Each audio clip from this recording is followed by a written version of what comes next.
Okay, welcome back to this tutorial still about data types. My name is Aaron Ibanda, and today we are looking at the third data type called character.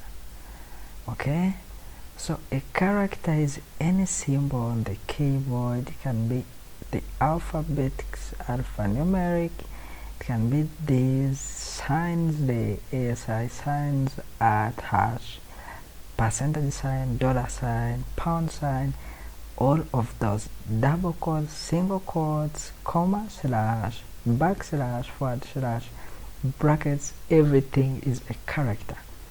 So in C++, size of character is always 1. In other words, the moment you press any key on the keyboard like this, whether it's space or enter, shift, that one becomes a character. And then how do we declare characters? It's just we use single quotes.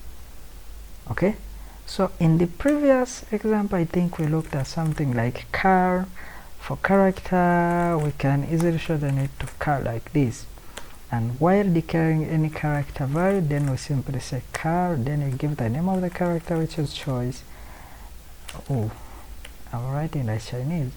And then the choice becomes the choice you make.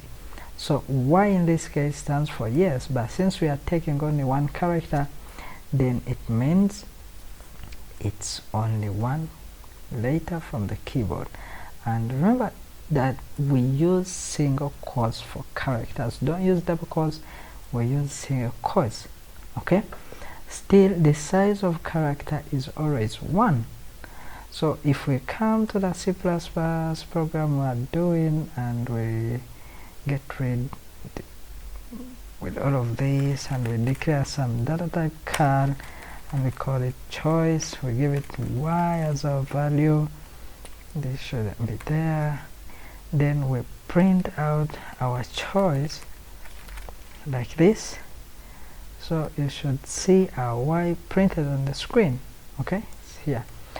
But now, what happens if you write the whole word yes and you run it? Okay, so it only picks one character. So we said characters are of size 1. So here before it is giving you a warning that multi-character, character constant, or numerical, blah blah. So this is it is ignored. It's kind of a warning that please you're gonna do this, but it's not recommended, or like that. So we are saying overflowing Impress constant conversion. Now you see we truncate all this, yeah, and we retain the S.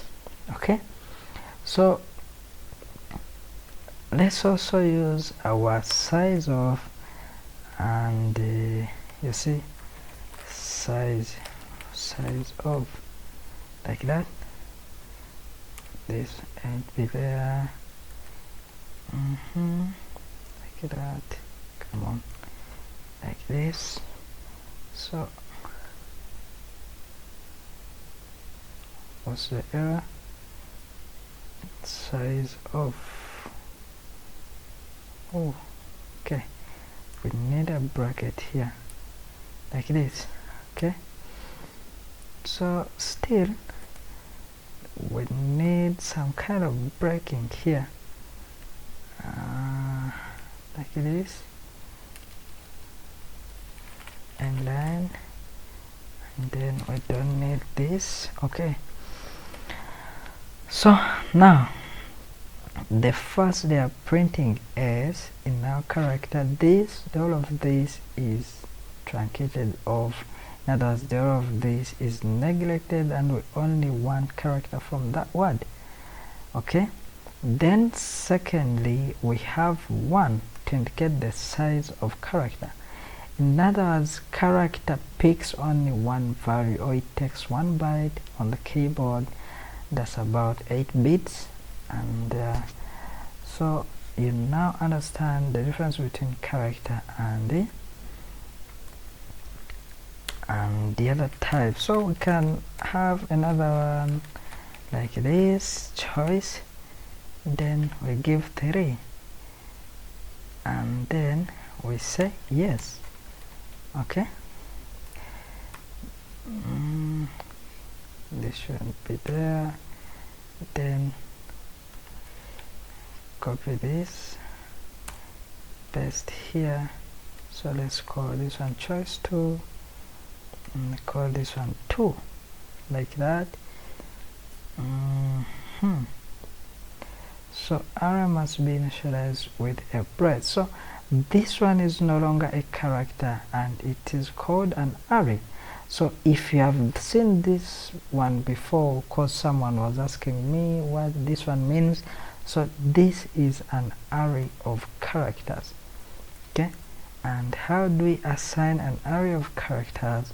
Then we use a curly brace like this, go like this, and then we separate each letter with chord like that. Again, give another one like that. Then comma here, and then give the last one like that. Okay, so this is the array we're talking about, and if you run this right now, I expect it to be returned as yes. Okay, so this is no longer a character, but it is an array of characters. So we are going to discuss that. Please be patient. We have asked for that. I see you're trying to engage your energy, but be patient. We're going to cover this in subsequent lectures. So that's it for today. We'll meet in the next lecture, which is about strings.